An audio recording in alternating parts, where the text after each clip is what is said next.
Hi Inderes TV viewers, Sara and Sauli here reporting from restaurant Cherry, which is one of NoHo's restaurants.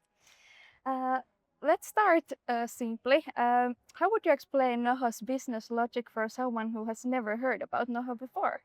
Oh boy. NoHo is a restaurant operator who operates, you could say, with a multi-brand model. What this means is that NoHo doesn't have one individual brand which they scale. Instead, they have lots of different brands. They can either have like individual restaurants, like where we are at the moment, or they can have franchises or like the chains. For example, French and Burger is probably the best example sample in Finland on that. They also operate in different segment of the restaurant field. They have like nightclubs, pubs, restaurants, high-end restaurants. Then they have like fine dining stuff. Then they also have like fast casual stuff. So they are operating basically in all of the segments on the restaurant field. So yeah, that's the business model in a nutshell, I guess. Yeah, it's a lot of variation. Yeah. It's a very different model than the traditional restaurant business, which usually focus on individual, like one exact brand, and then they scale it. I guess the most simplest example is McDonald's, for example, or Subway. In that sense, yeah. Yeah, exactly. Well, how many restaurants does NoHo operate in? NoHo have approximately 300 restaurants at the moment, which 200, give or take 200, are in Finland, and then the rest are divided between Denmark, Norway, and Switzerland. Yeah. Well, which type of ones would you say are the most profitable ones? Well, usually in the restaurant field, the nightclubs are the one who have the highest margin potential, but at the same time, they have also the same goes on the other side also. So they have the biggest loss-making potential, if you could say so. That is because the business logic is fairly brutal. Nightclubs are usually open just a couple of nights a week, and they have very limited hours when they actually make their sales. It can be like 20 hours per week or so, and during those very limited hours, you need to be absolutely packed. If you are, then it can be highly profitable. But at the same time, if the place is not full when it's open, then you are in trouble basically, since obviously the rent costs, etc., are running 24/7, even though you are open only very limited amount of time. But yeah, nightclubs is usually the segment there, with the high profitability potential in that sense. It is also, but it's worth to point out that NoHo's nightclub exposure is fairly limited. They have nightclubs, but their main bread and butter, so to speak, is the basic restaurants, the food restaurants. Yeah, good. Well, let's put NoHo in the map.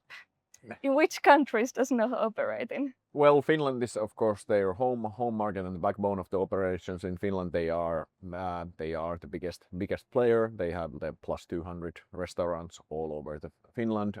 Of course, focusing on the biggest cities. Then in 2017, they expanded to Denmark through acquisitions. In 2019, if I recall correctly, they expanded to Norway also through acquisitions. And then finally in 23, they expanded to Switzerland through acquisition with the private equity partner through a joint venture kind of a structure. But yeah, in those 4 countries, NoHo currently operates. Yeah.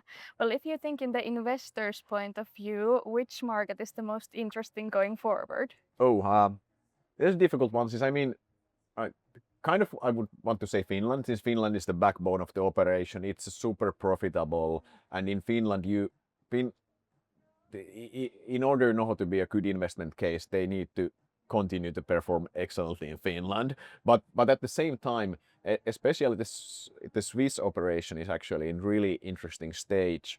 Since, as I mentioned, the NoHo, when they expanded to Switzerland, they made this kind of joint venture structure with the private equity investor. In a nutshell, what they did, they sold the French and Burger chain for the joint venture, and then the the joint venture, which is called Better Burger Society, so BBS.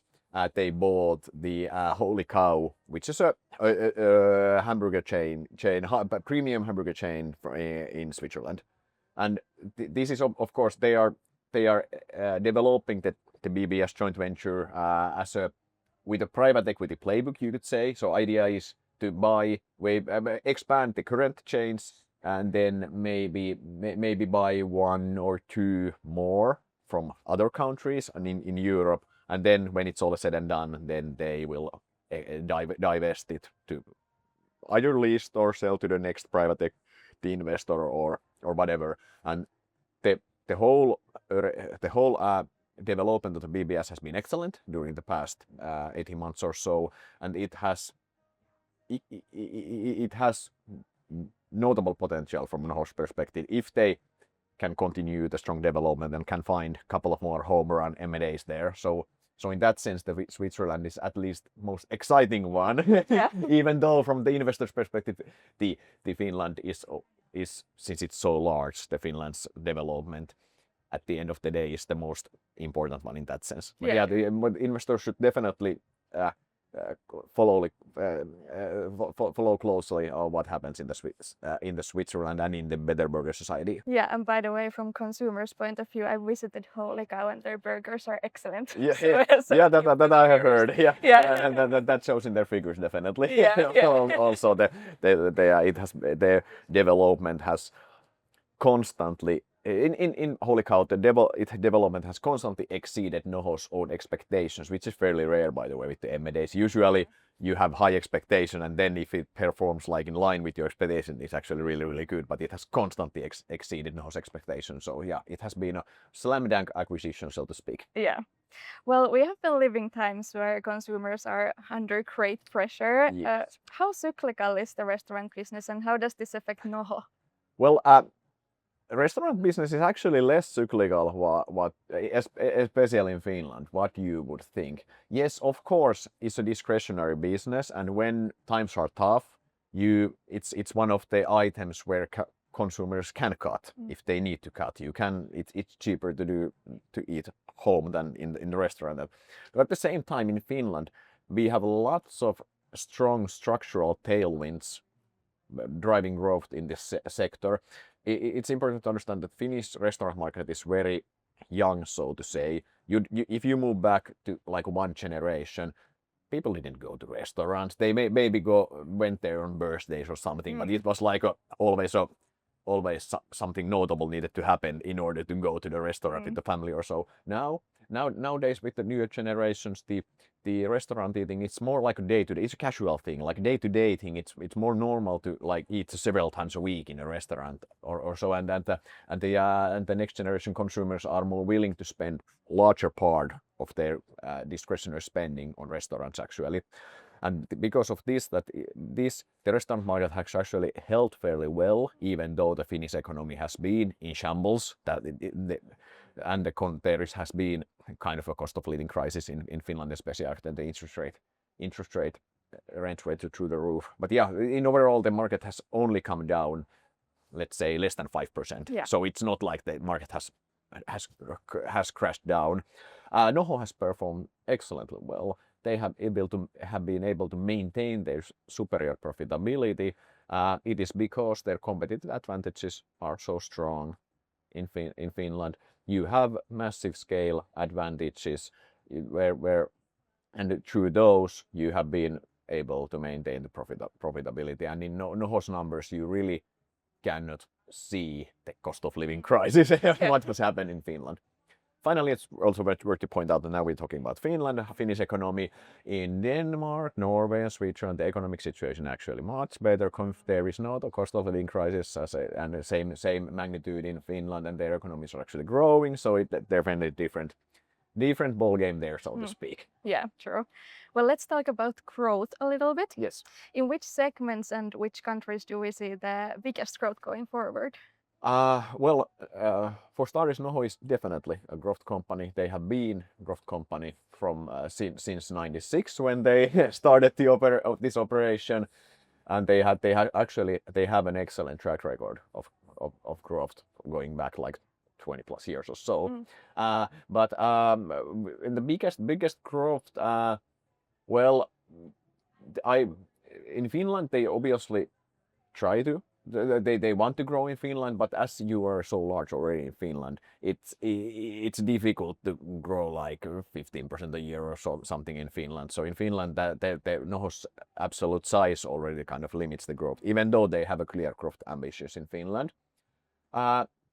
We already talked about the BBS. That's a clear growth case. They want to grow it notably during the next 24, 36 months before the eventual exit there.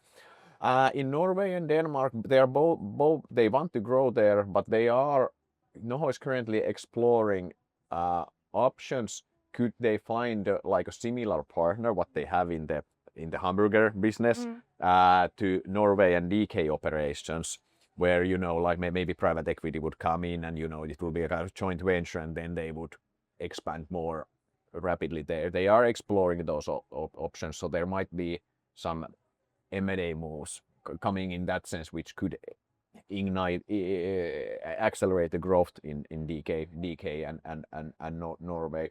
But yeah, as the NoHo is currently the BBS is the hamburger business is the clear answer here. Yeah. Well, lastly, how does NoHo's current valuation and recommendation look like? Valuation is fairly cheap actually still, since NoHo has a strong EPS growth drivers for the next 12 to 24 months or so.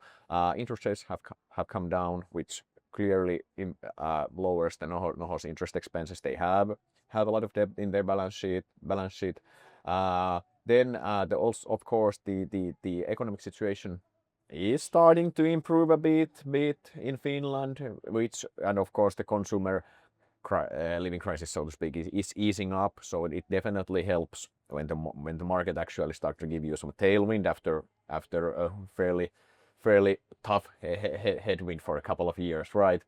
And of course, then your own operations, your own growth initiatives. So through these things, NoHo's EPS will grow significantly, and when you compare the valuation to that, its valuation is still fairly cheap. At the same time, you also get the option, if they continue the external development of BBS, it can actually be a really notable thing for the NoHo shareholders. So yeah, we had a buy recommendation and €10.5 target price. Yeah, thank you, Sauli, for this interview. I think we'll continue enjoying lunch in this beautiful Think atmosphere. Yes, we will. And thank you all for watching. You can read more about NoHo at inderes.se.